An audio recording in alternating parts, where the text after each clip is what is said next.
13:02 en la República del Paraguay, temperatura muy agradable a estas horas en Ciudad Capital, 26 grados 3, ya noticia de último momento, y con esto les saludamos y también a la señora Angie. ¿Cómo le va? Muy buenas tardes. Muy buenas tardes, ¿qué tal? ¿Cómo estás, Carlos? El saludo también a todos nuestros televidentes. Rápidamente con este informe de actualización por parte del ministro Julio Mazzoleni. Vamos a ir comentándoles. Informe COVID-19 28 de mayo, procesamos 665 muestras, 16 dieron positivos, 5 del exterior, 9 contactos y 2 sin nexo.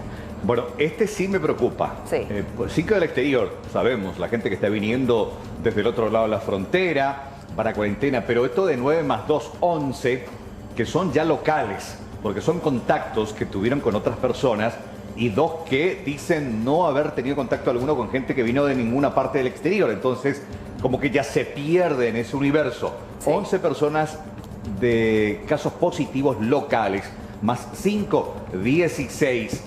Todos ahora están en aislamiento. Y 8 internados, uno de ellos en terapia intensiva.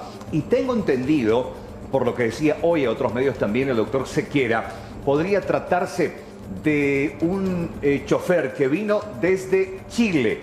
Sí. Y que está con una enfermedad de base, es diabético y está internado en Irán. Así Esos son los es. datos que hacía referencia y que está con un cuadro delicado.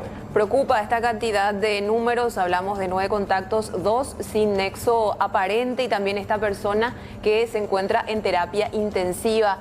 Total de casos confirmados hasta la fecha, Carlos, televidentes, 900 ya de COVID-19 en nuestro país. Y 10 recuperados hubo también, sumando así a 402 personas que pudieron pasar este proceso y sanar finalmente del COVID-19. Datos que hacen referencia, reiteramos, a la actualización de hoy, 28 de mayo. Y ojo con ese número, 9 contactos, 2 sin nexo, 11 en total. Y ya tenemos también la placa nuestra, sí, la que hace referencia desde aquel primer día, sábado 7 de marzo. Ojo con esa fecha, hay que recordar siempre.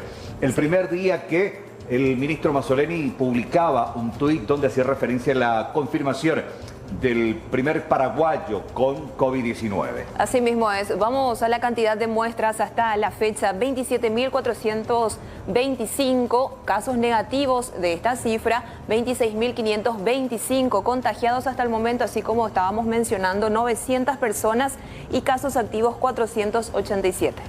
Vamos a la otra placa. De los contagiados, 8 están internados, 8. Sí. Creo que está uno en cuidados intensivos. Esto vamos a actualizar. Hay que actualizar, sí. Sí. Una persona en terapia intensiva. Eso decía el tuit, ¿verdad? Así mismo es, sí. Una persona en terapia intensiva, casos aislados 479, recuperados 402 y fallecidos hasta el momento 11. Ojalá mantengamos esa cifra. ¿Tenemos otra placa más? Sí. De los 900 contagiados, 698 son del exterior. Sí. Compatriotas que en la primera fase regresaban al país, y después este grupo importante de paraguayos que estaban viviendo, trabajando en otras partes del mundo, pero que finalmente decidieron volver ante la situación económica, y de ese grupo gran parte vino desde el Brasil, sí, que la mayoría de ellos dio positivo. Y casos anteriores relacionados, sí, 149, y este es el grupo de gente que en algunos casos incluso las propias autoridades sanitarias dicen que no terminan de ser sinceros ni contar realmente el contacto que tuvieron, sí, y muchos de ellos por temor. Sí. Entonces, no, yo no estuve allí, no tuve contacto con nadie, sí, pero tuvo que haber tenido con alguien. Claro. Y estos son los sin nexos que se pierden justamente para tratar de determinar si tienen que ver con esta gente o con estos. Recordemos también de que estas personas que dijeron no saber dónde se contagiaron de esta enfermedad, también corresponde la gran cantidad al menos de aquellas primeras personas que se contagiaron, recordarán ustedes, y que no sabían si es que de repente en una compra en un supermercado, cuando se suponía que ya había circulación comunitaria, se contagiaron o se infectaron, ¿verdad?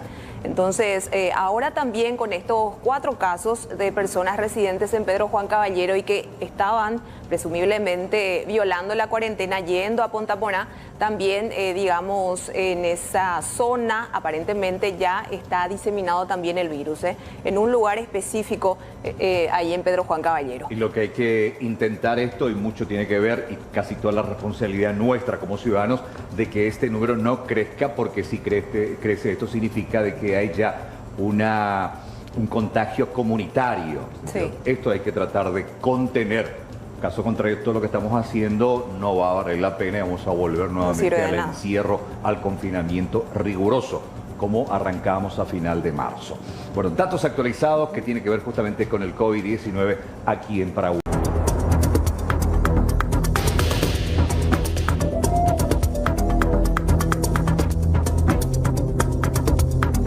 Tenemos más de 130 casos de sextorsión. Hay personas detenidas, hay múltiples evidencias que van a ser exhibidas. Ellos suplantaban la identidad de las autoridades policiales.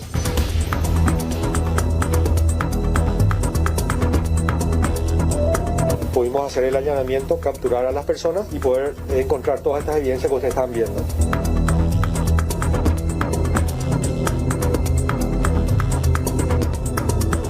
Y hacer un llamado a las víctimas para que realicen la denuncia.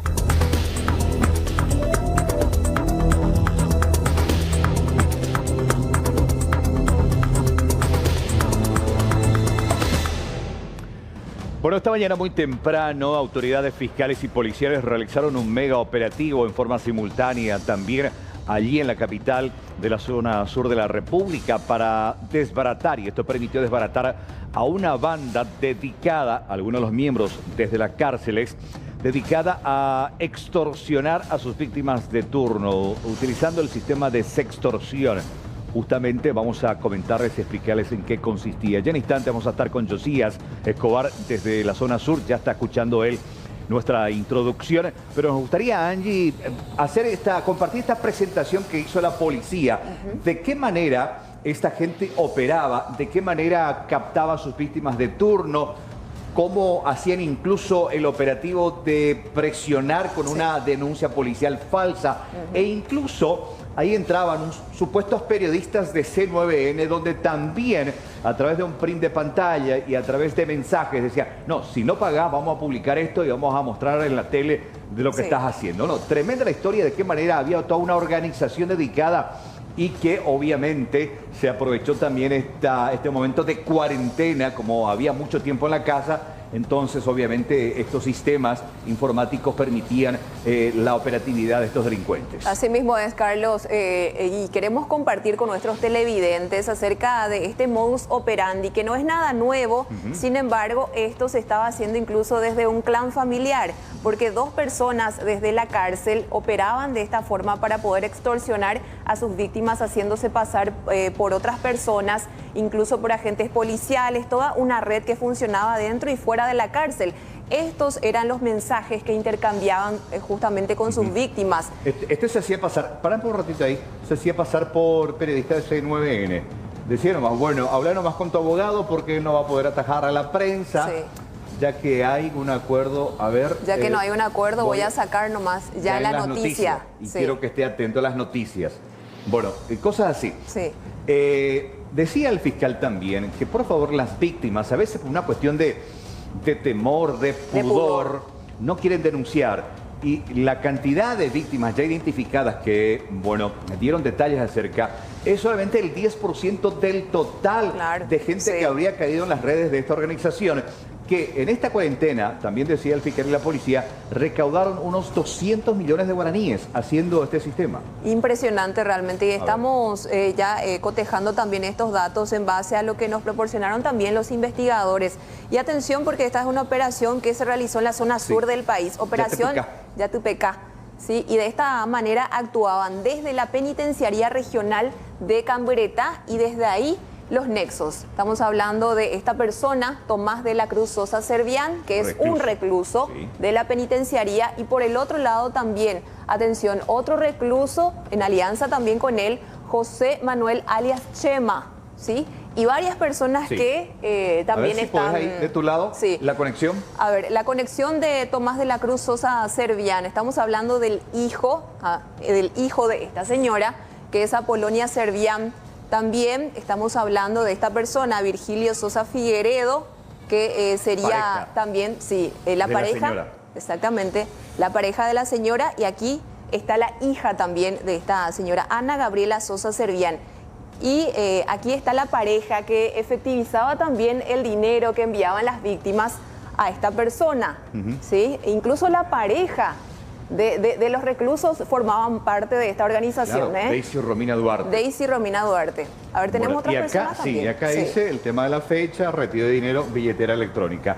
Y por este lado aparece José Manuel alias Chena y aparece Rosana Arévalos Acuña, que es la pareja, pero tenía otra también al mismo tiempo. Sí, dos parejas. Lorena Beatriz Flores. Mantenía las dos. Sí. Las dos vinculadas no solamente en el sentimiento, sino también en esta organización Delictiva, delictual. sí. Exactamente. Y todo se hacía a través de retiro de billeteras electrónicas. Así Dice, mismo, sí. la estructura liderada por Tomás Sosa y alias Chema, ambos reclusos de esta De la penitenciaría regional de Cambreta, siendo sus entornos familiares sus principales colaboradores, encargados de efectivizar los montos de dinero producto de las extorsiones. Claro, ellos hacían la extorsión, Sí. se hacían pasar por mujeres, tenían cuentas de Facebook, del Sí. Facebook al WhatsApp.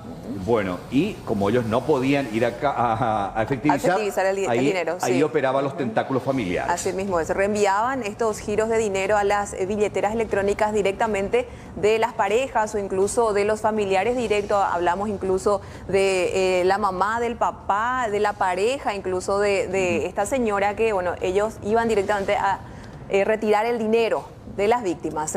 Vamos a la otra placa. Este es el análisis de vínculos de la estructura. A ver. Bueno. Esta Blanco, justamente sí. es la madre de uno de los reclusos. Estamos hablando de Apolonia Servián, 61 años, de la zona de Yutuca-Zapá, barrio San Pedro de Encarnación. A ver, posee orden de detención en el marco de la investigación de la causa extorsión y otros. También posee antecedentes y prohibiciones varias por tráfico de estupefacientes. Ya tenía varios antecedentes. Se le atribuye participación directa como integrante de una estructura que opera dentro y fuera de la penitenciaría regional de Cambreta, ligada a hechos de extorsión en sus distintas modalidades, encargada, como decíamos, de efectivizar los montos de dinero producto de las extorsiones. Perfecto. Vamos a la siguiente placa. Repetimos, información proveída por la propia policía antisecuestros, que fue la operativa en este caso. Aquí dice, componente biográfico, nombre Daisy Romina Duarte, su cédula de identidad, la edad 31 años, nació en Asunción, pero vive actualmente en la zona de Capitán Miranda, departamento de Itapúa, es hija de Dora Teresa. La ficha criminal posee orden de detención en el marco de la investigación de la causa, extorsión y otros. Se le atribuye participación directa como integrante de una estructura que opera dentro y fuera de la penitenciaría regional de Cambreta, ligada a hechos de extorsión en sus distintas modalidades, encargada de efectivizar los montos de dinero producto de las extorsiones. Capturada, dice. Sí. A ver, tenemos otra placa, sí, de otra persona también involucrada. Hablamos de Lorena Beatriz Flores, 43 años, de Buenos Aires, Argentina, pero domiciliada en Encarnación. Atención con estos datos porque posee orden de detención en el marco de la investigación de la causa extorsión y otros, posee antecedentes y prohibiciones varias, se le atribuye también participación directa como integrante de esta estructura que opera dentro y fuera de la penitenciaría regional de Cambreta, y ella también era la encargada de recibir esta cantidad de dinero en efectivo que era sustraída a las víctimas. Ella no tiene todavía captura, por lo que veo. No.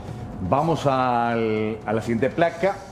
Dice, nombre, Rosana Arévalos Acuña, 25 años, nació en la zona de San Pedro del Paraná, Itapúa, vive actualmente en el asentamiento Nuevo Amanecer de Cambreta. Su ficha criminal posee orden de detención en el marco de esta investigación, extorsión y otros.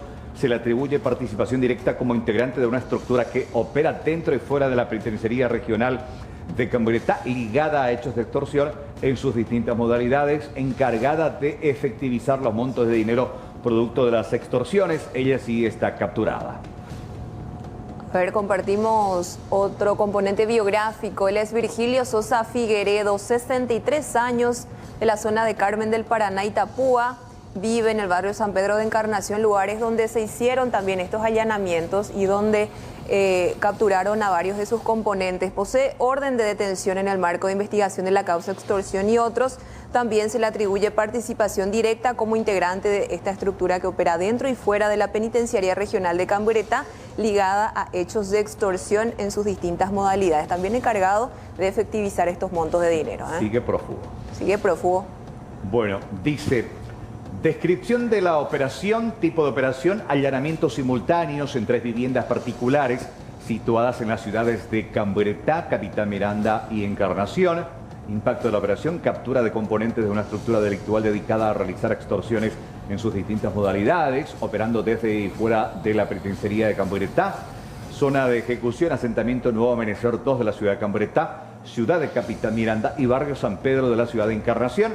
Aquí está justamente para ver el mapa, la zona de influencia, justamente. Zona de Encarnación. Exactamente. Sí. Vivienda 1 en la zona de Camburetá. Esta fue la casa allanada. Muy temprano estaban 3 fiscales. Estuvieron fiscal Federico Delfino, Alicia Saprissa y María Irene Álvarez. Cada uno en cada vivienda. El otro fiscal estuvo en la vivienda 2, en la zona de Capitán Miranda, y el otro fiscal en la vivienda 3, en Encarnación. Repetimos, todos barrio San Pedro, todos al mismo tiempo, una manera simultánea, justamente para evitar que haya una comunicación entre ellos. De información. Claro, y esto frustrar, esto permitió la detención, reiteramos, de estas mujeres. Aquí está. Acá compartimos también las capturas de 3 personas. Hablamos de estas 2 mujeres. Rosana Arévalos Acuña. Rosana Arévalos Acuña. Daisy Romina Duarte. Y también la señora Polonia Servián, paraguaya, mayor de edad. Y una menor de edad, cuya identidad obviamente ahí queremos resguardar. Por una cuestión obvia y lógica, claro, menor de edad, pero está detenida. Ahí está la estructura. Josías acompañó de cerca a nuestro compañero desde la zona sur de la República, estuvo acompañando, nos va a explicar también las secuelas de este procedimiento. Y bueno, ¿qué más dijeron las autoridades intervinientes? Josías, ¿cómo te va? Buenas tardes. Muy buenas tardes, señor Carlos, señora Angie, un saludo muy cordial a los televidentes de C9N. Y bueno, efectivamente, esa es la estructura que fue desbaratada completamente a primeras horas de esta mañana. 3, 4 de la madrugada comenzaron los allanamientos en simultáneo. En el asentamiento Nuevo Amanecer, distrito de Camburetá, una vivienda, como ya decían, barrio San Pedro de Encarnación y la zona de Capitán Miranda. Terrible, sin duda, la mayor asociación ilícita de sextorsión de los últimos años en territorio nacional, decía el fiscal Federico Delfino, con relación al monto, y ese monto que solamente representa el 10% de los que denunciaron. Y las evidencias que incautaron, ya sea documentaciones y demás que tienen que ver con esto. Habían 3 fases, Carlos, y eso es muy importante mencionar. La primera fase era lo que hacían los cerebros de la operación, que son los 2 reclusos recluidos, valga la redundancia, en el penal de Itapúa. Ellos buscaban, estudiaban a sus víctimas, lo identificaban, veían si era un hombre, si tenía poder adquisitivo, si tenía esposa, hijos, si trabajaba en una empresa reconocida, si tenía buen ingreso, y después comenzaban los mensajes, ya sea a través de Instagram o a través de Facebook. Mensaje, intercambio de mensaje, me parece muy atractivo, siempre con el perfil de una dama muy atractiva, por cierto. Después ya le solicitaba el WhatsApp, y una vez que tenía el WhatsApp comenzaban las conversaciones. Se ganaban la confianza en 2-3 días, luego ya la conversación iba subiendo de temperatura, y a medida que esto iba en esa dirección, la mujer empezaba a enviarle, mujer entre comillas, empezaba a enviarle a su víctima fotografías de sus partes íntimas o con paños menores. Luego le solicitaba también a la víctima fotografías de sus partes íntimas, desnudos y demás cosas. Una vez que la víctima empezaba a enviar sus fotografías desnudas, la fotografía del WhatsApp cambiaba, o sea, el perfil de ser una mujer adulta aparecía una niña de 12, 13 años en el perfil. El hombre no sabía qué pasó acá, o sea, se preguntaba. Una hora después ya le llamaba un comisario, el supuesto comisario, y le decía: soy el comisario fulano de tal, recibí acá la denuncia, una mamá dice que vos le escribiste a la nena, mirá que te van a procesar por pedofilia, pornografía infantil, porque vos tenés fotografía de la menor y también le enviabas tu fotografía. Esa es la primera fase, y allí le pasaba con la mamá. Supuestamente la mamá indignada decía: ¿cómo es posible que usted haya caído en esto, señor? Le voy a denunciar. El comisario le decía: ya está el acta policial. Esto voy a derivar a la fiscalía, a no ser que arreglemos de alguna forma. Pedían entre 3 a 5 millones de guaraníes en esta primera fase. Luego pasaba a la segunda fase. Al otro día le llamaba un supuesto fiscal a la misma víctima. Le decía: soy el fiscal fulano de tal, me llegó a mi unidad esto, mira, necesitamos 3 millones de guaraníes o 4 millones de guaraníes para solucionar acá. La víctima, obviamente, al ceder también, la primera fase ya se dio, ya entregó el dinero, envió a través de giro, la segunda fase en la fiscalía. 3 días después vuelve a recibir una llamada y un mensaje de texto por parte de un supuesto periodista de C9N. Con el logo, le dice: soy fulano de tal, periodista, me enteré que hiciste un arreglo, necesito que me gires 3 millones de guaraníes para que esto quede así. Bueno, la coacción era terrible.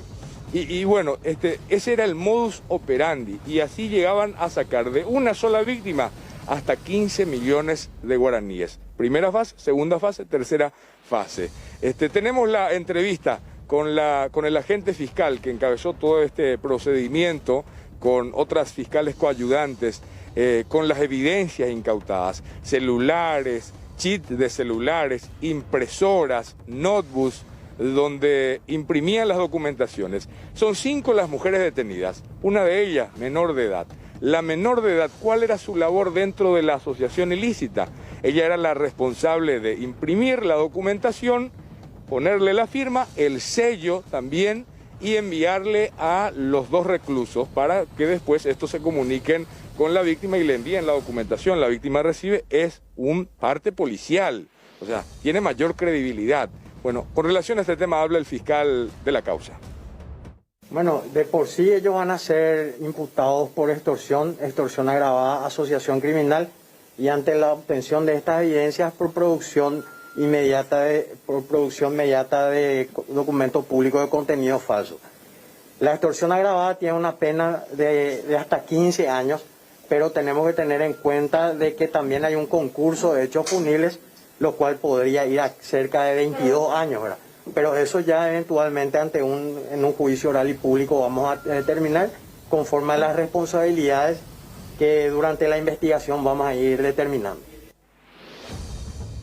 El fiscal Federico Delfino habla acerca de la expectativa de pena a la que se exponen estas personas que fueron detenidas esta mañana a primera hora en la zona de Camburetá, Encarnación y Capitán Miranda, que son 3 distritos cercanos al penal de Itapúa, de donde controlaba y manejaban los considerados cerebros de esta asociación ilícita. Tenemos las conversaciones de audio de cómo el que se hacía pasar por policía conversaba con la víctima, y luego la madre, cómo le exigía, desconsolada ella, indignada ante la situación, conversaba también con la víctima. Tenemos esos audios.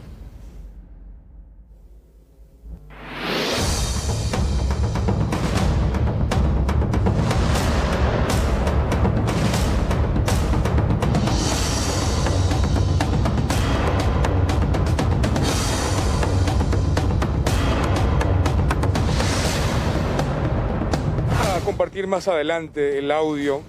Preferimos no mostrar por una cuestión de guardar la identidad de la víctima. Eso es muy importante. Cuidar ese detalle es fundamental porque nos decía el comisario Nimio Cardoso, mucha gente no quiere denunciar porque después aparece su nombre en los canales de televisión y no es simplemente la plata que perdió, sino tiene familias detrás. Tenemos la entrevista con el comisario Nimio Cardoso que habla acerca de esto, que solo en medio de esta pandemia, de marzo a mayo, llegaron a facturar de forma ilícita 200 millones de guaraníes. Bueno, decíamos, el seguimiento se hace a partir de un caso concreto, o sea, tenían libertad absoluta para acceder a computadoras, armaron su red social y también se juega con el factor confianza, cómo uno llega al extremo de compartir fotos íntimas, comisario, ¿no? Sí, mira, Roberto, yo creo que nosotros los hombres a veces no pensamos con la cabeza, pensamos con otras partes del cuerpo, ¿verdad? Eso genera que sea mucho más fácil caer. En el 98% de las 80 denuncias que nosotros recibimos son víctimas hombres. Hombres con una posición social normal. Generalmente adolescentes nunca fueron víctimas de esta gente, pues no tiene la capacidad de pagar las extorsiones, ¿verdad? Y es impresionante, como vos decís, caer en las redes de esta gente es algo que a veces podés decir que es inexplicable. Comisario, y con respecto a las edades, justamente por eso que decía, si bien un adolescente no va a tener el acceso económico como para poder pagar, pero sí por el tema de la tecnología como que puede tener cierta viveza, ¿verdad? En cambio, aparentemente que son engatusados. Ahora estamos nosotros, lo que pudimos ver en los allanamientos, ¿verdad? El nivel de conversación que tenían con las redes es impresionante, la capacidad que tenían esta gente para poder engatusarle y llamar la atención. Y aparte de 3, 4, algunos ni 5 mensajes ya pasaban, intercambiaban sus números personales de WhatsApp y ahí sí, ahí empezaba el calvario de la gente que empezaba a dar sus números. Y generalmente, o sea que empiezan con una conversación normal, a partir de allí se pasa a otra escala y casi de manera automática sobreviene compartir esas fotos, filmaciones íntimas, ¿no? Es impresionante, como te dije, hay algunos que después del tercer mensaje ya estaban intercambiando fotos íntimas, ¿verdad? Y otros que sí tenían un hilo de conversación, de romanticismo, de flirteo, pero otros caían muy rápido, ¿verdad? Y tenían ellos mínimo de 2 a 3 víctimas por día. Informáticamente se maneja cuál es la red más vulnerable, por decirlo de alguna forma. Mira, a mí, todas las redes son vulnerables. Sí. Quienes le dan la seguridad o inseguridad somos nosotros mismos. El tema es que cuando hay un perfil, siempre yo le digo a la gente, Internet a nosotros nos facilitó mucho la vida, en todos los sentidos, ¿verdad? Hoy prácticamente vivimos en un mundo virtualizado, pero también Internet tiene una parte oscura y una parte negra, una parte peligrosa. Y es esa parte la que nosotros a veces no queremos entender, de que si bien yo tengo un rostro en Internet, no sé quién está detrás de Internet. Y eso es lo que nosotros siempre le pedimos a la gente, tener mucho cuidado, ver el nivel de amistad que se une dentro de esa red social y sobre todas las cosas, no estar regalando sus números personales de utilización de su mensajería instantánea como WhatsApp, Telegram u otra red, ¿verdad? O sea que, de hecho, las redes sociales son sencillamente herramientas. De por allí muchos dirán que los oscuros son aquellos que la utilizan, o sea, dependiendo para qué uno quiera, porque de última tampoco, digo, el elemento sorpresa, ese factor, la buena fe, la química que virtualmente se genera, y lo que mencionaba al instante, a veces uno cree que de repente, no sé, si importa tanto el aspecto, ¿verdad?, por la fotografía, y uno se engaña y entra a partir de allí pensando en un mundo de onanismo, ¿no? Totalmente, Roberto, así mismo. Mira cómo lo estás diciendo. Nosotros decidimos abrir una división, una sección en antisecuestro de ciberpatrullas, justamente para estar haciendo el trabajo de prevención cuando identificamos perfiles que fueron utilizados para poder hacer este tipo de sextorsión. Lo que hacemos es hacerle un seguimiento diario para ver quiénes son sus nuevos niveles de amistad, para comunicarle a esas personas que tengan mucho cuidado y no ser víctimas nuevamente de extorsión. Y ojo con los datos que él daba, ¿verdad? Porque estas son las personas que se animan a denunciar. ¿Quién sabe cuántas son las que están pasando por la misma situación y por vergüenza, a veces de motivo, no se animan, ¿verdad? Pues imagínate el monto, Amalia. Sí. Durante la cuarentena Buena plata ya hicieron. Redondearon 200 millones, o sea, Sí. eso haciendo el seguimiento. ¿Y cuántos serían los integrantes de la red? Entre los reos que captaban las víctimas, entre comillas, y a partir de allí los familiares que también se prestaban, ¿no?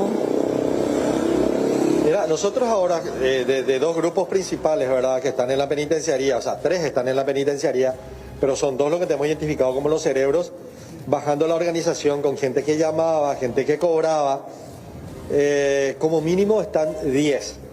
Pero ¿qué pasa? Ahora vamos a trabajar sobre la extracción forense, vamos a trabajar sobre los documentos y nosotros creemos que ese monto se nos va a disparar. Seguro. Casi el doble. Seguro. Bueno, solamente en Encarnación por ahora hay otro foco que ustedes mantienen en reserva.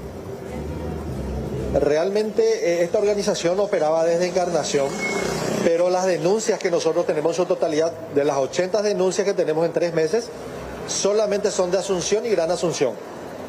Y sabemos que ellos operaron en todo el país. Sí, el año pasado nada más teníamos una que inclusive había personas que estaban en el barrio San Francisco, Sí, las parejas, recuerdo. ¿recordarás? Sí. Y que eran del penal de Tacumbú, esos casos, comisario. Esa fue la primera operación que hice cuando llegué como jefe del Sí. departamento antisecuestro, que está por hacer un año. Y ahí nosotros nos dimos cuenta de que es muy difícil, o sea, veíamos nosotros muy difícil que la gente vaya a denunciar. ¿Por qué? Porque uno después se dio cuenta que fue timado y lo primero que dice es, la otra persona tiene fotos íntimas mías que en algún momento dado lo puede publicar. Claro. O sea, es un círculo vicioso.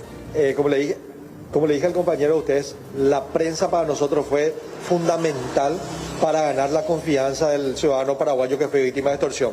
Ahora, Porque hasta hoy día, sí. a un año, nunca se filtró el nombre de una víctima de esa extorsión. Sí, eso le iba a consultar, comisario. Aprovechando eso que usted está diciendo, ¿cuáles son las garantías que le dan a esa persona que hace la denuncia, verdad? Y también con respecto al seguimiento, porque esas fotos quedan en algún lado. Claro, o sea Sí. que lo que está diciendo es fundamental, pues ya Sí. sabemos cómo operan, pero suponiendo que uno haya caído, Sí. ¿qué es lo primero que tiene que hacer? Porque estamos hablando, como usted decía, no importa acá el nivel, la clase social, pero virtualmente podría interesar, por ejemplo, el estado civil de la persona. Sí, sí. Si es casado, como venga, o sea que son diversas aristas, diversas cuestiones que uno tiene que considerar como parte de un todo al definir las variables, comisario, ¿no? Totalmente. Mira, Roberto, por darte así unos números rápidos sin haber hecho un análisis, te puedo decir que el 80% son casados. Casados. ¿Por qué? Porque los casados son los problemas que tienen y bueno, nadie quiere que se divulgue una foto íntima de esta persona estando casado. Y el otro 20 o 30% que sean solteros son gente pública o que tienen un trabajo que es muy conocido. Y las mujeres, decía, generalmente no caen, son más los varones los que se exponen y se muestran. Sí, tenemos casos de damas también, ¿verdad? Pero muy pocos. Contados serán 5 más o menos, pero hay. Hasta el año pasado no tuvimos ni una dama que cayó, pero con eso, como dice, desde la pandemia en adelante sí ya tenemos casi 5 casos. El encierro de Ancospira, ¿no? Sí, sí. Comisario, con respecto a Contra las todos. detenciones, si copié bien, había una de las menores, había una de las detenidas que era menor. ¿Ella es familiar de alguno de los involucrados? Es hermano de uno de los involucrados, hermana de uno de los Hermana, involucrados. ella sería como una especie de la Como que anzuelo. captaba, ¿verdad? El anzuelo. No, nosotros creemos que ella es la que hacía los informes o partes falsos que después le enviaban a la gente de la penitenciaría y ellos a su vez a las víctimas. O sea, que ella era la que Encontramos sellos, Sí. sí, encontramos sellos, partes policiales falsos, cosas así que utilizaba después para poder utilizar como medio extorsivo. Bueno, de hecho, ojo, estamos hablando con el comisario jefe de todo este procedimiento, un seguimiento, pues pasa a ser una nueva modalidad delincuencial. Entonces, se puede decir que ustedes armaron toda una unidad especializada y van ganando también experiencia a través de una dinámica absolutamente llamativa, diferente, pero que para esta generación ya pasa a ser extraordinaria, ¿no? Para nosotros este nuevo modus operandi, este nuevo fenómeno porque ya es un fenómeno. Para nosotros es un fenómeno porque dejó de ser un modus operandi, porque ya va influyendo en el día a día de la sociedad. Para nosotros es sumamente importante porque genera un nivel de entrenamiento y reentrenamiento de nuestros analistas demasiado importante para hacer la trazabilidad de cómo se está diseminando el dinero. Si bien uno recibe 3 millones, 5 millones, ellos nuevamente van diseminando eso en billeteras, en personas, en pago de servicios. Realmente es un ejercicio para nosotros espectacular porque hace que estemos cada vez más en la vanguardia de todo el tema de análisis. Comisario, con respecto a esa trazabilidad de la que usted habla, ¿cuánto tiempo es el que más o menos una víctima aguanta, por decirlo de alguna u otra forma, esta presión? Porque por un lado está el aspecto económico, ¿verdad? Claro, o sea que hasta que tu bolsillo medio aguante, ¿verdad? Exactamente, por un lado la presión y por el otro lado, cuando ya no te da la billetera, supongo que decís, bueno, a lo que venga, ¿no? Sí, aprovechando que sabemos que usted hace generalmente estudios así bastante particulares con respecto a estos temas para poder dar esos datos. Pocos que hacen eso, hay que decirlo con respecto al comisario. Sí, realmente te doy un ejemplo. No sé si ustedes recuerdan el caso de Ciudad del Este, donde también desarticulamos una organización y en una sola víctima tuvimos más de $75,000 en un año. Sí. Cuando esta persona, y después de la operación de San Francisco, gracias a ustedes, esta persona vio y dijo, hay otras personas que cayeron como yo, y esta víctima viene de la mano de un periodista. Y nos dicen, ¿sabe que esta persona ya no tiene más nada que pagar? Eran $75,000 en un año. Dio todo lo que tenía. Y a los 2 meses dimos con el responsable. Cuando lo capturamos, es como dijo, llamó la persona y dijo, es la primera vez en un año que puedo conseguir el sueño y dormir tranquilo. Seguro. Y hay otros casos, y hay otros casos que, por ejemplo, pagaron 10 millones y el otro día no tenían para pagar y empezaba su calvario. Sí. Y hasta que iban y denunciaban, ¿verdad? O sea que lo ideal es, ya que uno cae, no pagar, porque eso va a ser un barril sin fondo. Tarde o temprano va a terminar nomás luego víctima de la exposición seguramente, ¿no? Mira, Roberto, el único combustible, la única gasolina que hace que tenga vida la industria de la extorsión es el pago. Es el pago. Porque si uno no llega a pagar, ellos dejan de llamar y van buscando otra víctima. Si llegaste a pagar, hasta que no te quiten el último guaraní que tenés en el bolsillo, no van a parar. Sí. Bueno, ¿empiezan con fotos o directamente con videos, con filmaciones? Fotos empezaban y después empezaban a pasar. Sí, así mismo. Ya.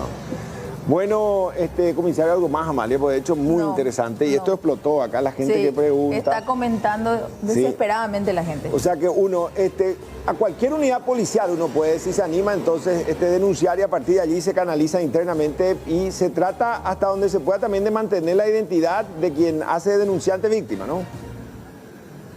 Asimismo, nosotros tenemos para la gente que necesita asesoramiento, tenemos un asterisco, el asterisco 377, o tenemos también comunicación directa por Instagram, por Twitter, por Facebook, cualquier tipo de medios sociales. Somos DAS Paraguay, Departamento Antisecuestro Paraguay, y ahí tenemos gente que le va a estar contestando y asesorando las 24 horas.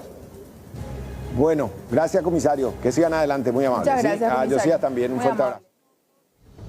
Bueno, es lo que mencionaba en una charla distendida con Roberto Pérez y Amalia Cutillo, el comisario Nimio Cardoso, con relación al modo operandi de esta asociación ilícita de sextorsión. Hasta que no te saquen el último centavo, no te sueltan, decía el comisario. El combustible es que la gente paga. No hay que pagar, Carlos, no hay que pagar, señora. Claro. Vos sabés que me doy cuenta, y me di cuenta a través de esto, te jugaban por todas partes, porque primero la denuncia de la mamá, después aparecía el comisario, después ya aparecía el fiscal, y por último para arremeter con todo el supuesto periodista. Entonces por todos lados te quitaban plata. Por eso decía, de entre 3 a 15 millones, ya dependiendo tu capacidad hasta dónde aguantás. Y ellos estudiaban a la víctima, algunos tenían la posibilidad de dar 3 millones, pero 5 millones era el promedio, Carlos. Ellos estudiaban, 5 millones te piden en la comisaría, 1 millón para el comisario, 4 millones para la madre de la supuesta víctima. Después el fiscal te pide 3, 4 millones de guaraníes. Y después aparece el periodista y dice, me enteré que negociaste, acá tengo las documentaciones. Claro. tenés que darnos, si no vamos a publicar también. Y tenía el logo de C9N y decía, soy el periodista fulano de tal, nombre y apellido. Ya, bueno, acá es importante, en primer lugar, no caigas en eso. Si caíste, denunciá. La policía tiene un sistema para precautelar tu identidad y finalmente acá el objetivo es desbaratar este tipo de banda criminal que opera en distintas partes, acá en Asunción, en Luque, ya hubo casos, Ciudad del Este, víctimas. ahora Encarnación. Casos que no se denuncian. Y por una cuestión de pudor, por una cuestión de temor, por una cuestión de que esto se publique, se viralice, que finalmente, porque decía, el 80% de los casos son hombres casados, entonces como que hay un temor de perder la familia y de donde no tenés que quitar la plata para tratar de solucionar, pero lo que estás haciendo es tirarle más leña al fuego, más combustible al fuego. Totalmente, totalmente, Carlos. Hay una cuestión que hay que subrayar. Las denuncias de las que habló el comisario Nimio Cardoso son denuncias que se hicieron en Asunción y Gran Asunción. O sea, yo esta mañana, cuando nosotros entramos en vivo desde la zona de Camburetá, recibí 15, 20 mensajes de casos que se dieron en Encarnación, en Itapúa. O sea, son muchísima gente las que cayeron en esta red, que no es la única, es la más grande asociación ilícita de extorsión, pero hay otras de Emboscada, de Tacumbú, de la penitenciaría de Alto Paraná, eso no decía el Mical, hay otras, pero esta es la más grande. Sí, y la facilidad por sobre todo en que estos reclusos accedían también a medios de comunicación, ¿verdad? Redes sociales, teléfonos celulares, qué tipo de controles también hay desde las penitenciarías, teniendo en cuenta que no es el primer caso que se da dentro de un reclusorio. No, tienen todo ahí adentro. Prácticamente todo, sí. Bueno, Josías, gracias por este reporte. Que tengas un buen día. Muy amable. Mi respeto de siempre, que tengan un buen resto de jornada y el deseo de éxito permanente para ustedes. ¡Feliz cumpleaños, ¿Cuánto Josías? cumplió ayer, Josías? Yo nací el 27 de mayo, un día muy frío, día jueves de 1993. Cuando ustedes ya estaban presentando noticias, yo recién venía a esta tierra para mi breve experiencia terrenal. Bueno, 27 años cumplí. 27 años, el 27 de mayo del 93 nacía Josías y justo 2 meses antes yo llegaba a Asunción desde Canal 8 Televisión del Este a este canal. Ah, mira vos. En febrero. Mirá, 3 meses, 3 meses antes. Qué bueno. Sí, yo estaba haciendo televisión cuando usted estaba llorando ahí por querer mamar con el biberón. Un abrazo, Josías. Todavía sigo llorando porque el que no llora no mama. Sí. Un abrazo, un abrazo. Cambió el biberón a la botella, parece. Sí. Un abrazo, feliz cumpleaños, éxitos.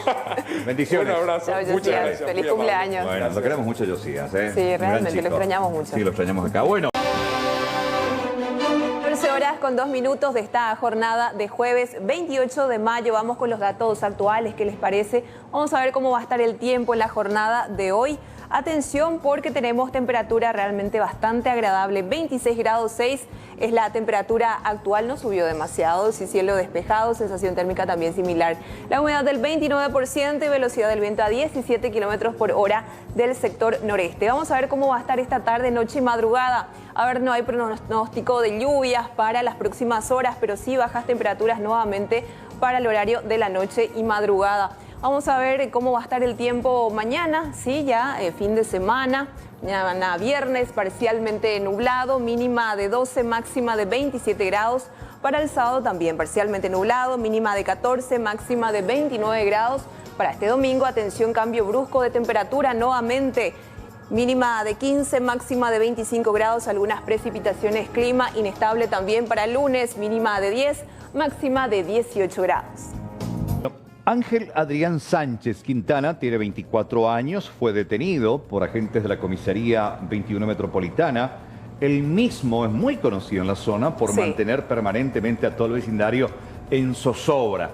Es un delincuente muy conocido por la policía y por los vecinos y contaba incluso con prisión domiciliaria por un hecho de hurto agravado. Así mismo es, este es el caso de este joven, tiene, como decías, 24 años solamente y con frondosos antecedentes, alias Huevo. De esta forma se lo conocía, cayó en redes policiales, hubo incluso una persecución y balacera con agentes policiales.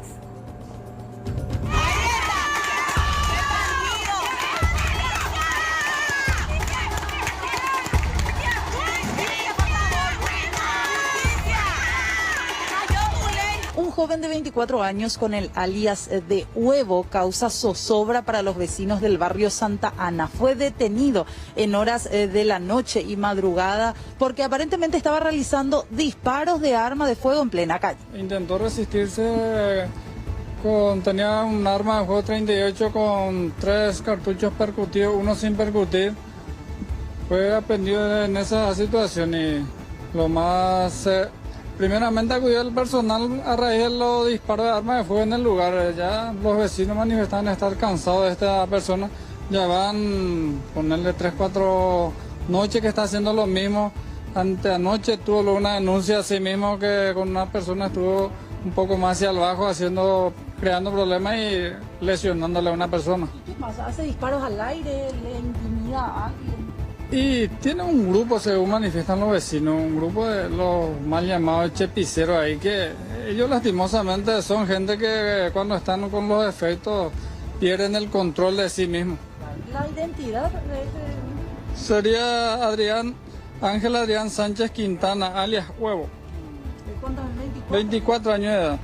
Él ya es conocido, o sea, tenía arresto domiciliario, me decía. Es bastante conocido por los vecinos, siempre hay una queja bastante pronunciada en contra de esta persona. Está con arresto domiciliario por un hecho de hurto agravado, justamente se le había prendido acá en la comisaría y ahora está nuevamente aprendido por otra causa más diferente que sería la ley de armas de resistencia a la autoridad y como siempre el tema del decreto presidencial también. Los vecinos incluso pidieron al momento del procedimiento que ya no suelten a este hombre que de hecho contaba con arresto domiciliario, pero ya van varios días que iba paseando por las calles del barrio.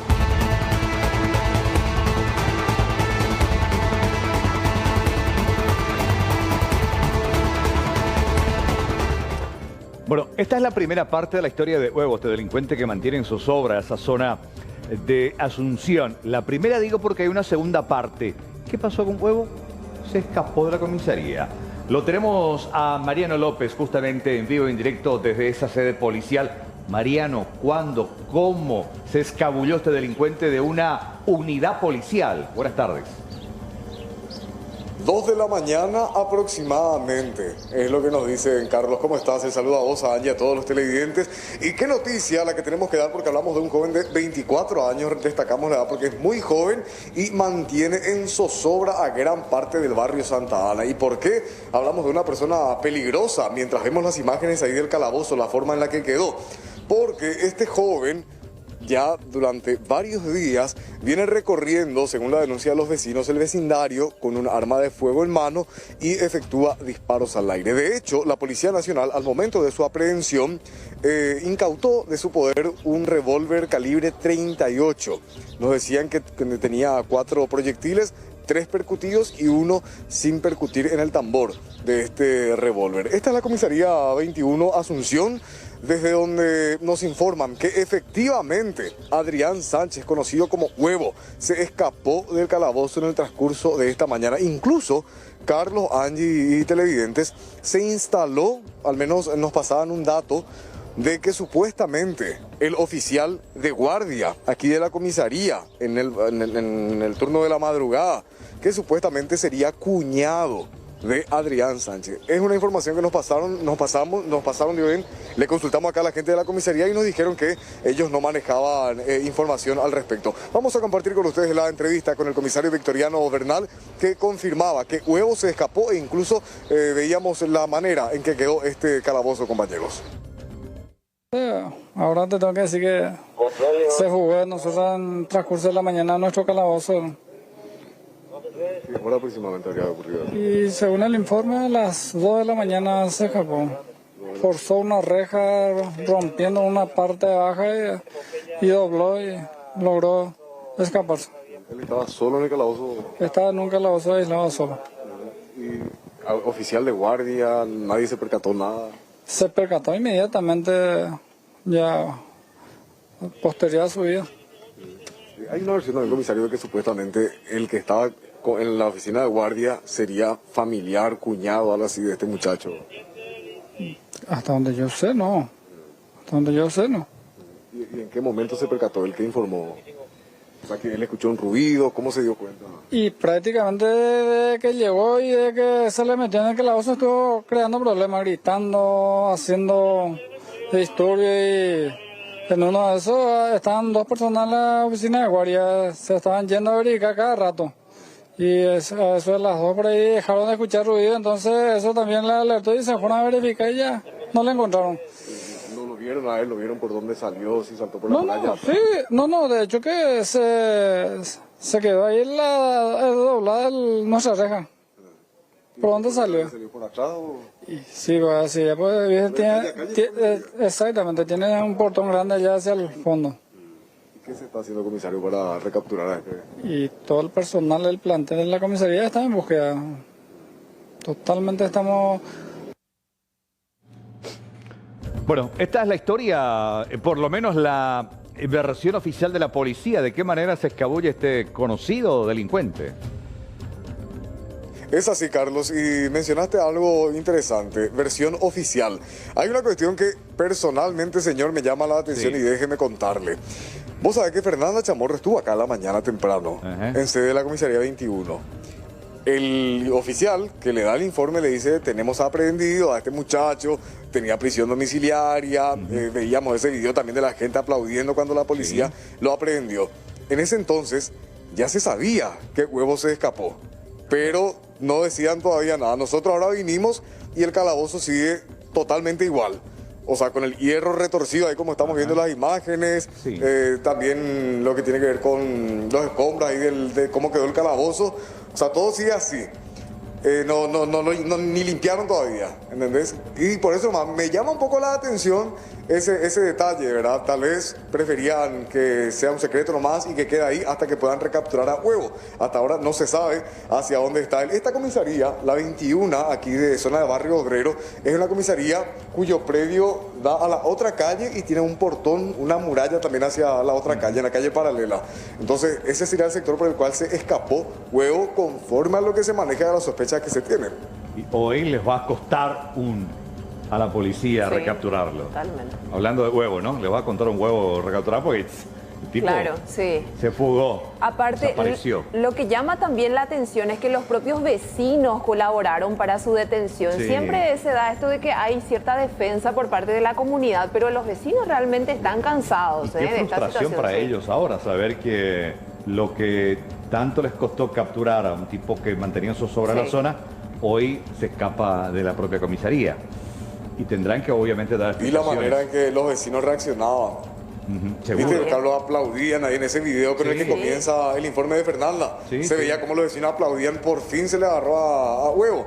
Una persona que, reitero, y acá también lo decían, él tiene prisión domiciliaria, él no tendría que salir de su casa. Pero lo sigue haciendo, sigue violando esto y ahora ya dependerá también, una vez recapturado, ver lo que dispone la justicia para poder precautelar la seguridad de la gente. Dale, gracias Mariano. Ya presumo que los agentes de esa guardia tendrán que dar sus explicaciones a sus autoridades y también en el caso que la Fiscalía intervenga. Mariano, un abrazo, gracias. A ustedes, hasta luego. Gracias.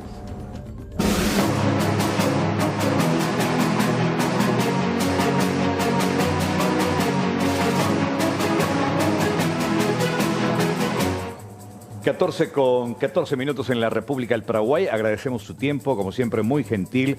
La señora Ángeles Arriola, que es la directora de Migraciones. Y bueno, queremos consultarle acerca de esto que se filtró, que tiene que ver con una comunicación oficial que hizo la senadora Lilian Samaniego. Y acá está, que se dirige al Congreso, al presidente Blas Llano, donde señala que va a estar ausente del país entre el 27 de mayo, desde ayer, hasta el 3 de junio por motivos particulares. Y también hace la explicación que en este marco de protocolo sanitario, bueno, que establece el aislamiento, va a cumplir ella en un hotel salud una vez que regrese. El tema es saber por dónde, cómo. Acá la única opción que veo es Brasil, pero por eso justamente la llamamos a la titular de Migraciones. Señora Ángeles, ¿cómo le va? Muy buenas tardes. Muy buenas tardes, Carlos, para vos y toda la teleaudiencia de C9N. ¿Ya tenés en tu registro la salida oficial del país de la senadora Samaniego? Sí, así es, Carlos. El día de ayer me llega el manifiesto de la DINAS, donde se autoriza la salida y tiene el plan de vuelo de la senadora. Y su salida estaba prevista para el día de ayer y su regreso para el 3 de junio. Salió por el aeropuerto Silvio Pettirossi. Sí, salió en un vuelo privado. En un charter. En un vuelo privado en realidad. Privado. Sí, bueno, ya. En un vuelo privado. Quiero aclarar que la senadora hizo una nota anterior a esta, a la que estás mencionando, que no tengo a la vista, pero hizo una nota anterior al CODENA, el Consejo de Defensa Nacional, porque recordemos que para que pueda salir un paraguayo del país tiene que tener una autorización del Consejo de Defensa Nacional. Claro. Y en su mayoría, por no decir en un 100%, los permisos se otorgan por cuestiones de salud. Sí. Justamente cuando esta mañana un medio me preguntaba, yo le había dicho que no tenía la nota a mano y que iba a averiguar, y averigüé con los miembros del CODENA y me manifestaron que efectivamente ella presentó la nota, y en la nota manifiesta que por cuestiones de salud debe viajar al exterior y muestra el día que quiere salir, el día que quiere regresar y que se someta a una cuarentena en un hotel de salud. El CODENA le otorga el permiso, pasa a la DINAC y la DINAC posteriormente realiza la concesión correspondiente y comunica a Migraciones para su salida. Ella indica allí, o según el reporte de DINAC, parte de Asunción. ¿Y cuál es su destino según ese manifiesto? Sí, su destino es Montevideo. Montevideo. Montevideo no tiene esa restricción, ¿verdad? Porque creo que Argentina no permite el ingreso de ningún extranjero, o incluso de sus connacionales. Si es por cuestiones de salud, si es algo muy urgente, si se habla con las autoridades correspondientes en realidad. Nosotros estamos en contacto permanente con las autoridades de nuestros países vecinos y con otros países, si es que se envía el certificado o una cuestión de salud, si Cancillería realiza esa gestión, y si es que se otorga, evidentemente le permiten la salida. Ya. En este caso entonces partió desde Asunción con destino a Montevideo y su regreso está previsto justamente... Está previsto para el 3, según la manifestación que declara para la DINAC, y que la DINAC tiene el plan de vuelo, sí. En el mismo avión que lo llevó. Que no es el único vuelo privado que se dan muchísimos vuelos privados porque hay mucha gente que va a hacer tratamientos, ya sea al Brasil o al Uruguay o a la Argentina, y están saliendo un promedio de 3 a 4 por semana. Y eso se plantea siempre en el CODENA. Siempre el CODENA es el organismo autorizado para debatir y ver si es que corresponde conforme a los documentos que presenta la persona. Claro, el CODENA es el único que autoriza tanto la salida de compatriotas como también el ingreso a territorio por parte de aquellos que quieran volver. Así mismo. En cuanto a los extranjeros, sí, en su mayoría salen si es que corresponde a su país. En el caso de Brasil, sobre todo, sí, es más fácil que salgan porque el Brasil lo recibe sin problema a sus compatriotas. No así con Argentina, porque tenemos el mismo procedimiento y tenemos que comunicar primero vía embajada o consulado argentino para manifestar la solicitud de estos argentinos que quieran ir a su país. Claro, una entonces, vez que ellos autorizan, pasan. Claro, autorizan o recibir a nuestro compatriota que va en un vuelo, entre comillas, humanitario por una cuestión de salud, o aquellos que desde Buenos Aires quieran venir por tierra hasta Paraguay, como ocurrió con el tema de los futbolistas, que no podían venir hasta que el gobierno argentino autorizó que circulen por el territorio hasta llegar hasta la frontera paraguaya. Así mismo, Carlos. Con la Argentina nosotros tenemos ese acuerdo y bueno, está funcionando hasta ahora. Ya. Y con Brasil, que es el que más nos preocupa, y hoy lo escuchaba Sequera, que está muy realmente inquietado por la situación del vecino país, por la carga viral que tienen los que vienen desde allá, por estos que aparecieron sin nexo. Y decía textualmente, directora, entrecomillado, me temo que si esto no controlamos, si no nos cuidamos, que Ciudad del Este se pueda convertir en la Wuhan de Alto Paraná. ¿Cómo estamos con Brasil? Como que, no sé, si hay una cuestión de permisividad, ¿cuál es el registro de ingreso, de salida? ¿Cómo está esta situación ahí en la frontera con Brasil, especialmente Ciudad del Este, directora? Bueno, justamente estoy por el Alto Paraná.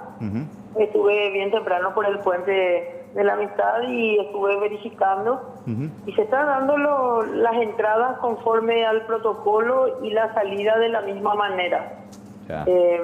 Sí, respeto las manifestaciones del doctor Sequera, pero en la medida que nosotros como paraguayos y ciudadanos conscientes hagamos nuestra tarea sanitaria, el lavado de manos, utilizar el barbijo y demás, y aquellas personas que están cumpliendo la cuarentena no salgan hasta que les dé el test negativo, yo creo que podemos contener, porque las fronteras sí están contenidas de ese lado. Claro. Y es cierto también que hay muchas denuncias que se estaban ingresando por vía marítima, ¿verdad? Por el río. Contrabando. Tengo entendido también que la Marina está redoblando sus esfuerzos para poder cubrir esa zona. Y bueno, decirle que estamos haciendo todo el esfuerzo como para que esto no ocurra, ¿verdad? Claro, contrabando de gente. Estoy leyendo acá justamente el tuit, dice, la gente tiene que colaborar, coincido con usted también, hay una gran responsabilidad, el 99% de la responsabilidad es nuestra, justamente como ciudadanos. La capacidad de control no es perfecta, presumo que se refiere a lo que estaba diciendo acerca del contrabando de personas desde Brasil a Paraguay, que ya se denunció hace un par de semanas. El coronavirus no va a parar, no es la Fiscalía ni la Policía. Ciudad del Este puede ser un Wuhan si no se toman las medidas, decía textualmente hoy esta mañana el doctor Sequera. Sí. Justamente es lo que te estoy diciendo. El presidente de la República estuvo la semana pasada, principio de la semana pasada estuvo por el este del país, justamente para verificar esa parte donde estaban cruzando, por llamarlo así, y redobló el control, y están redoblados los controles ahí en la parte del agua donde está el río. La Marina. En el puente está todo tranquilo. Hoy cuando llegué estaban ingresando 25 compatriotas. Hoy. Me estaba fijando justamente cómo estaban teniendo la relación con nuestros funcionarios, con los compañeros de migraciones. En realidad están bastante cerca a ellos, pero gracias a Dios dieron negativo todas las pruebas de los funcionarios de migraciones la semana pasada. Eso significa que se están cuidando y que están tomando las medidas correspondientes. Ahora bien, en el caso en particular de Samaniego, directora, obviamente se van a tomar todas las medidas que se toman con cualquier otro compatriota que regresa a nuestro país, pero ¿cuál es el procedimiento desde que la legisladora llegue a nuestro país? ¿Cuál es el protocolo que se aplica en ese sentido? Sí, por supuesto que se van a tomar las medidas correspondientes. La senadora realizó el procedimiento como lo realizaron varios otros compatriotas, cumplió con el procedimiento que tenía que hacer, que era enviar la nota y el compromiso de someterse a una cuarentena a su regreso en un hotel salud. Tengo entendido que ya está fijado hasta el hotel donde se va a quedar. Eso no vi todavía, pero estoy segura que así será. Y bueno, al llegar al aeropuerto se le va a acompañar seguramente hasta el hotel donde tiene que guardar la cuarentena. Ahora bien, estas personas que ingresaron, que estaban residiendo en la zona de Pedro Juan Caballero y que estaban trabajando en Punta Porá y que dieron positivo en un test aleatorio en esta ciudad brasileña, retornaron nuevamente a nuestro país por una vía clandestina, violando la cuarentena. Ahora, se realizó ya todo el protocolo del análisis, ahora se tiene que esperar si realmente ellos están teniendo esto. Ellos se encuentran ahora en cuarentena en Pedro Juan Caballero. ¿Preocupa también la situación que se da en esta zona del país, directora? Sí, ahí preocupa mucho, y de hecho hace 15 días estamos haciendo un control fronterizo y tipo un patrullaje de frontera arrojando muchísimos resultados. En mediodía creo que se rechazaron 80 personas que estaban intentando cruzar. Hay muchísimos caminos clandestinos, por llamarlo así, que ellos mismos hacen como para cruzar en moto. Es muy difícil cubrir todo ese lado de la frontera. Claro, frontera seca. Es complicado, sí, no puede estar. Bueno, está complicado, pero se logró por lo menos regularizar algunas entradas y salidas que se estaban dando en el caso de los médicos. Eso quiero aclarar, porque había 124 médicos, entre médicos, farmacéuticos, fisioterapeutas que estaban yendo y viniendo, y por una cuestión de que trabajaban en el hospital no se quería desabastecer y se los dejaba ir y venir, pero no teníamos un registro de migraciones. No, Eso coordinamos con el ministro Mazzoleni, coordinamos con la gente de Codena y todos tienen que pasar por migraciones, dejar su registro médico como para por lo menos tenerle un seguimiento. Hay que tener un seguimiento de las personas que entran. Totalmente, y yo creo que la zona de Amambay es la más complicada, la más difícil, y simplemente me viene a la memoria y con esta reflexión le agradecemos su tiempo. Desde la zona de Capitán Bao, por ejemplo, conocí mucho yo en la época de que, en los 90, cuando hacía policial de Capitán Bao a Pedro Juan Caballero, hay dos avenidas, la que es la de Paraguay, la que va a Pedro Juan, y la otra paralela asfaltada, que es la de Brasil, Coronel Zapucaya. Imagínate, en el sentido, una frontera seca que fácilmente uno cruza permanentemente de un lado a otro, directora.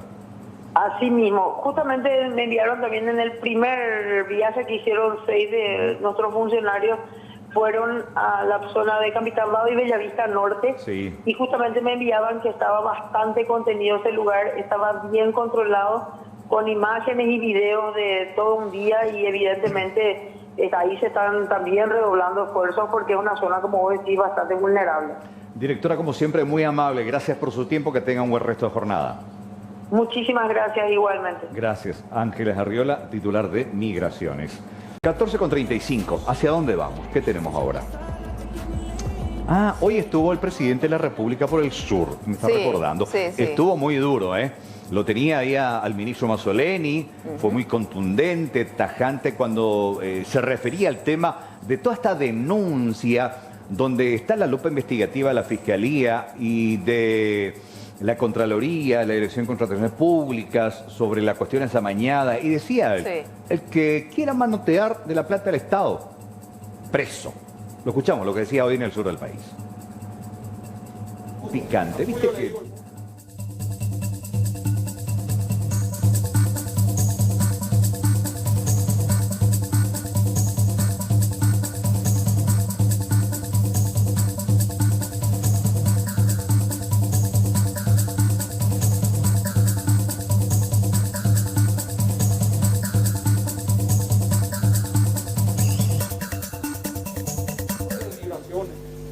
Que están trabajando, ahí está la batalla ahora, en los albergues, que vienen gente que tenemos que decirle que ordenadamente puede entrar a su país, nos quiebra el corazón, mucha gente quiere venir a Paraguay y tenemos que ordenar, tenemos que dejarle en cuarentena obligatoria para cuidar todo el sacrificio que hizo el pueblo que se quedó acá, y es doloroso, y son problemas humanos que tenemos todos los días y nadie ni conoce, pero se va a escribir la historia.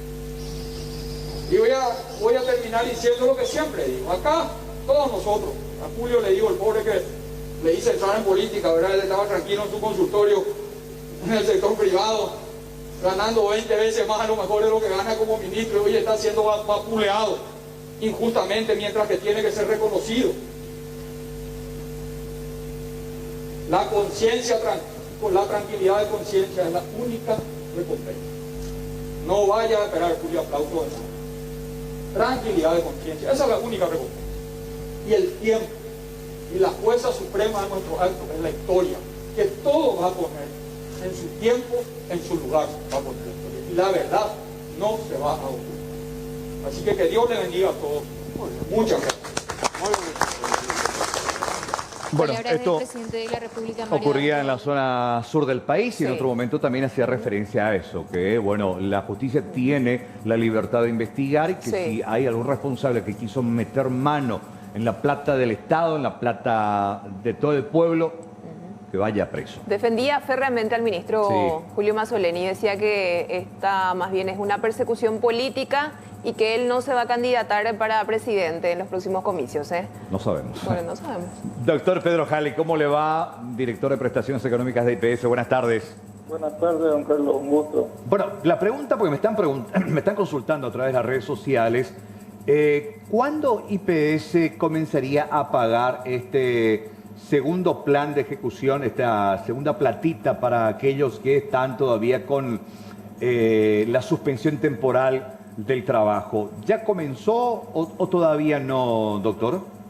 Ya liquidamos, ya identificamos y ya liquidamos a los beneficiarios del segundo pago, que son un total de aproximadamente 61.000 personas que van a repetir el primer pago, porque tienen suspensiones por más de 30 días.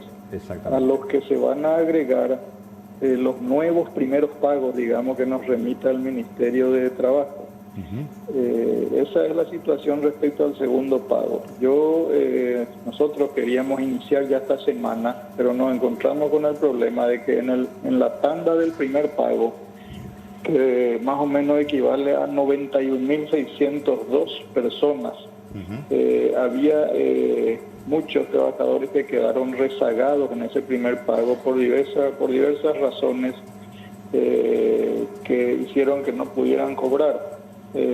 Hoy cobraron ya 80.456, pero hay unos 5.000, 6.000 que estamos limpiando, depurando, que se quedaron sin el primero porque había errores de forma en sus resoluciones, en sus nombres, o la información remitida por el Ministerio era incompleta. Por ejemplo, había nóminas de empresas con 10 trabajadores y venían 5 nomás. Entonces, ante la queja volvíamos a hacer el silbar con el Ministerio para ver qué pasó, que 5 se quedaron por el camino. Y ese tipo de cosas hace que tengamos un pequeño rezago con la primera tanda, que ya la estamos solucionando. Hoy hemos acreditado en el sistema 83.264 millones de guaraníes a través de bancos y a través de BNF. Y si Dios quiere, mañana arrancamos con los 61.000 que repiten el primer pago. Bueno, entonces probablemente, digo probablemente porque ya va a depender la cuestión técnica y si ajustan todo lo que ustedes precisan, ya está la liquidación, pero bueno, hay que ajustar la cuestión técnica ahora del sistema bancario. A partir de mañana comenzarían a cobrar la segunda tanda entonces. Y es 70% seguro. Hay muchos aspectos técnicos de repente o de verificación de información. A veces no queremos pagar mal y volvemos a verificar, cruzamos listas y bueno, eso hace que nos retrasemos un poco. Hay que entender que en este beneficio de compensación por suspensión, el único comprometido del IPS porque es el ordenador de gasto. Claro. Si pagamos mal, estamos fritos. Entonces queremos asegurarnos de cada centavo que damos. Ya, genial. Y yo quiero aprovechar, Paraguayo, ya que estamos, doctor, presidente, perdón.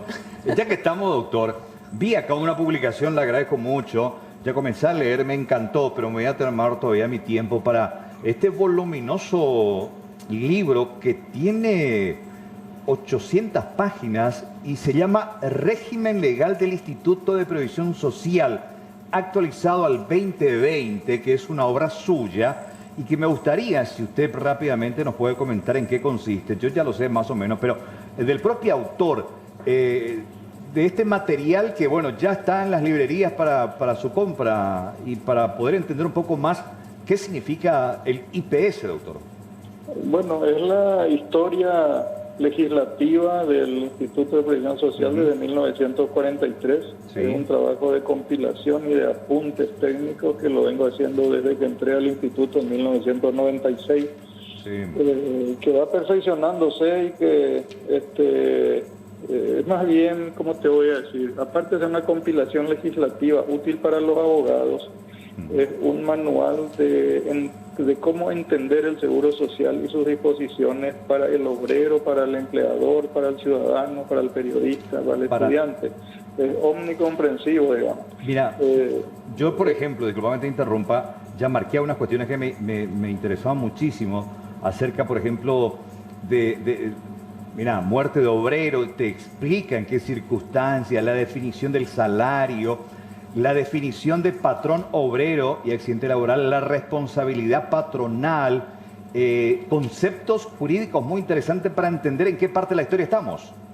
Y sí, yo pretendí darle un valor didáctico más que un valor compilatorio, porque el gran problema que tenemos en Paraguay todos respecto a nuestras instituciones es que desconocemos su marco jurídico. Sabemos lo que leemos por la prensa o escuchamos, pero desconocemos realmente lo que es una institución pública. Ese es el primer objetivo, que está en un idioma bastante claro, pretendía hacerlo bien claro.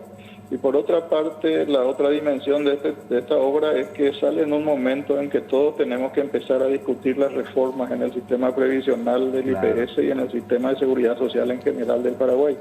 En esa dimensión, este trabajo que yo tenía pensado postergarlo hasta fines de este año por las nuevas leyes que van saliendo, decidí lanzarlo ya, porque este es el momento en que la gente necesita informarse para poder discutir con conocimiento. Sí.